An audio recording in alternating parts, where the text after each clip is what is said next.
Did you know that in Spanish, you can often use verbs without a pronoun and the meaning is understood perfectly? For example, hablo varios idiomas. I speak several languages. You don't have to say yo hablo varios idiomas. You can just say hablo, I speak, and it's understood because hablo means I speak. It doesn't mean that anyone else speaks. However, you can add yo for emphasis. For example, ella habla 3 idiomas y yo hablo 6. She speaks 3 languages and I speak 6.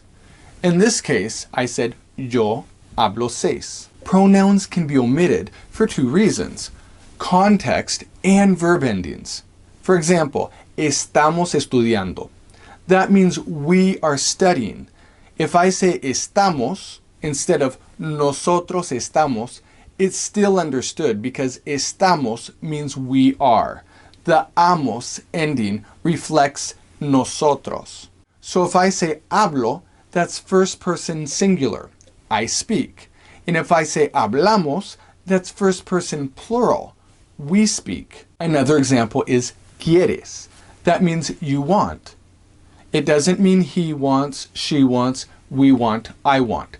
The ending reflects tú, you, tú quieres, you want. So I can say, ¿quieres bailar? Do you want to dance? I don't have to say tú because the ending is clear. It means you. So those were examples where the ending of the verb made it clear who we were talking about. Here's an example of omitting the pronoun because we have context. For example, I could say, mi prima vive en México, habla 3 idiomas. I said my cousin lives in Mexico. She speaks 3 languages. Now when I said she speaks, I said habla. Now habla can mean she speaks, he speaks, you speak, usted habla, or it speaks. I could be talking about a parrot. However, in this case, it was clear that we were talking about my cousin because I already referenced her. Okay, so we have mi prima vive en México, habla 3 idiomas. I don't have to say ella habla. However, some verb forms and tenses are ambiguous, and context isn't always enough to clearly convey whom we're talking about. The imperfect tense can be very ambiguous.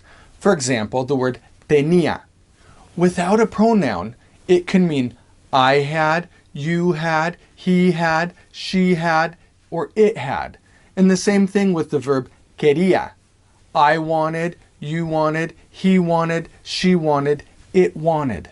With this tense, sometimes you don't need a pronoun if the context is clear. For example, if I said comí un taco porque tenía hambre, I don't have to say yo tenía because I ate a taco because I was hungry. Of course it was I. However, when we talk about more than one person, it can get confusing. So if I wanted to say, my uncle married a woman from Mexico when I was 10 years old, I would say, mi tío se casó con una mujer de México cuando yo tenía 10 años de edad. I would say, cuando yo tenía 10 años de edad, because if I just said cuando tenía, it would sound like he was 10 years old. So remember, people omit the pronoun all the time in Spanish, but there are times when it's better to use the pronoun or to repeat the subject. For example, mi amigo, el chico, Rosa. And in this way, you can avoid misunderstanding.